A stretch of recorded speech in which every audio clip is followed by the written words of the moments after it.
दोस्तों, कभी कभी हम अपने जीवन में संबंधों, सुख दुख और संसार की अस्थिरता को लेकर भ्रमित रहते हैं और सोचते हैं कि क्यों लोग आते हैं और फिर चले जाते हैं, क्यों कोई भी स्थायी रूप से हमारा नहीं होता।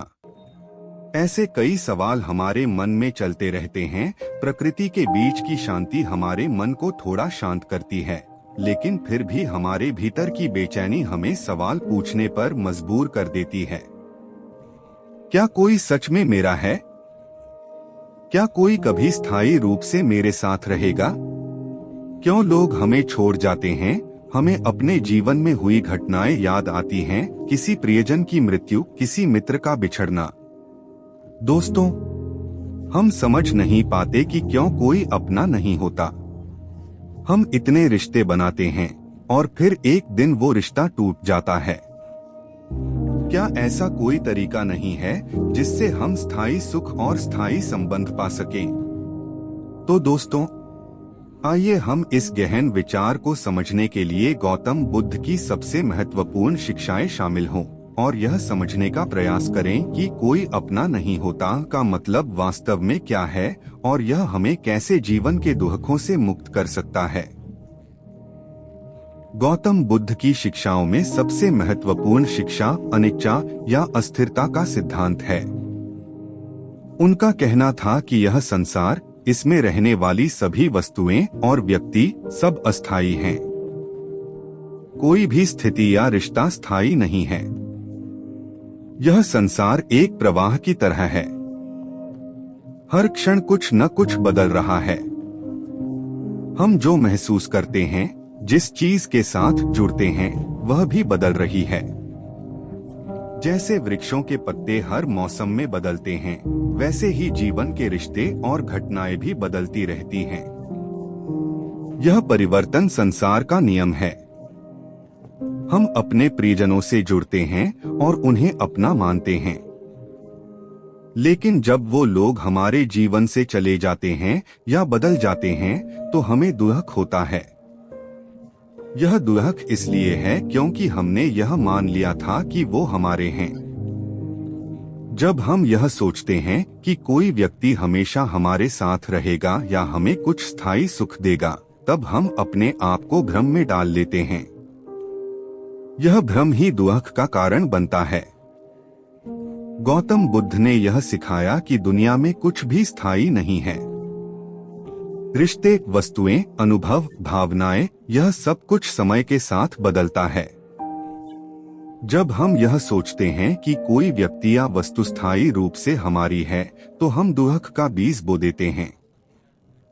क्योंकि जब वह व्यक्ति या वस्तु हमारे जीवन से चली जाती है, तब हमें पीड़ा होती है। यह अनिच्चा का सिद्धांत हमारे जीवन के हर पहलू पर लागू होता है। यह हमें सिखाता है कि हम किसी भी चीज से बहुत अधिक जुड़ाव न बनाएं, क्योंकि यह अंततः दुख का कारण बनता है। बुद्ध की दूसरी सबसे महत्वपूर्ण शिक्षा है अनात्म यानी आत्मा का न होना। इसका तात्पर्य यह है कि इस संसार में कोई स्थायी आत्मा नहीं है। हम जो अपने आप को मैं मानते हैं, वह भी एक भ्रम है। हमारा शरीर, हमारी भावनाएं, हमारे विचार, यह सब निरंतर बदलता रहता है। अगर हम खुद स्थायी नहीं हैं, तो हम किसी और को कैसे स्थायी रूप से अपना मान सकते हैं? हम अक्सर यह सोचते हैं कि कोई व्यक्ति हमारा अपना है और उससे हमारा संबंध स्थायी है, लेकिन यह संबंध भी अस्थायी है। वह व्यक्ति भी बदलता है, हम भी बदलते हैं। बुद्ध एक जलधारा की तुलना करते हैं। जैसे एक नदी का पानी हमेशा बहता रहता है, वैसे ही हमारे जीवन में कुछ भी स्थिर नहीं रहता। जो आज तुम्हारा है, कल वह नहीं रहेगा। और यही जीवन का नियम है। इसलिए बुद्ध ने कहा कि कोई अपना नहीं होता, क्योंकि किसी के साथ हमारा संबंध स्थायी नहीं है। यह अस्थायी संबंध ही हमारे दुख का कारण बनता है, क्योंकि जब वह व्यक्ति हमारे जीवन से दूर चला जाता है तो हमें पीड़ा होती है। गौतम बुद्ध ने कहा कि दुख का मूल कारण आसक्ति है। जब हम किसी व्यक्ति या वस्तु के प्रति अत्यधिक आसक्ति रखते हैं तो हम उनसे उम्मीदें बांध लेते हैं। जब हम किसी से जुड़ते हैं तो यह स्वाभाविक है कि हम उससे अपेक्षाएं रखने लगते हैं। हमें यह लगता है कि वह व्यक्ति हमारे जीवन में हमेशा रहेगा और हमें सुख देगा। लेकिन जब वह व्यक्ति या वस्तु हमारे जीवन से चली जाती है तो हमें गहरा दुख होता है।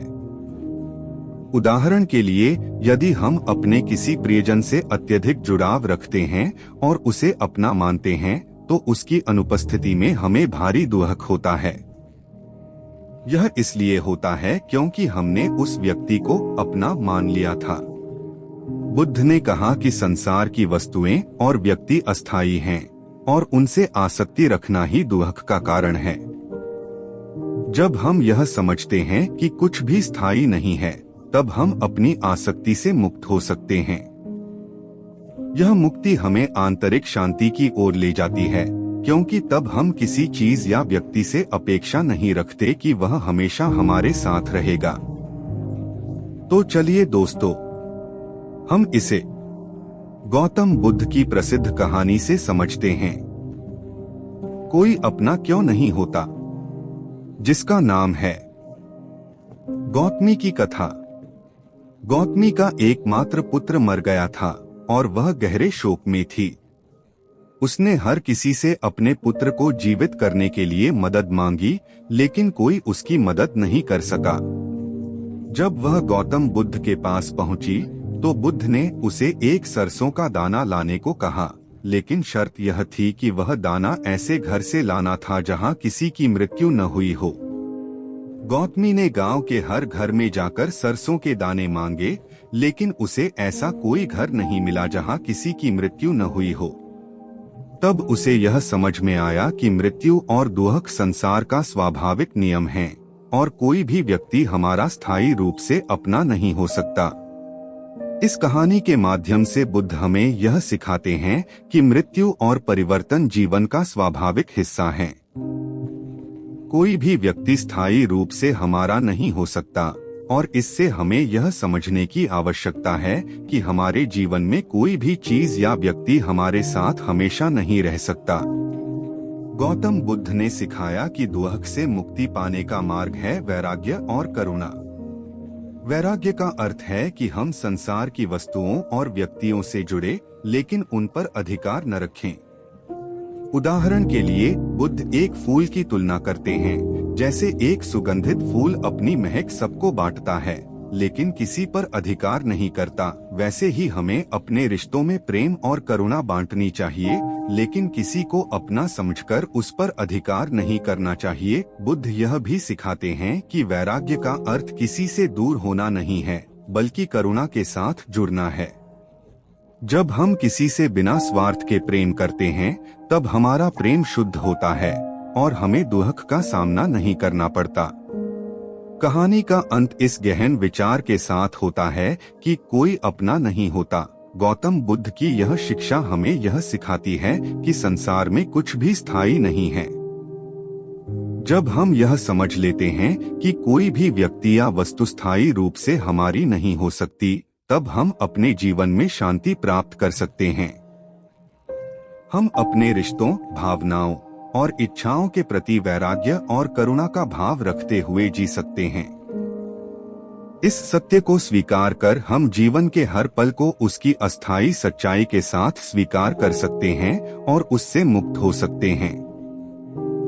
दोस्तों, आइए हम सब भी इस सच्चाई को अपने जीवन में लागू करें।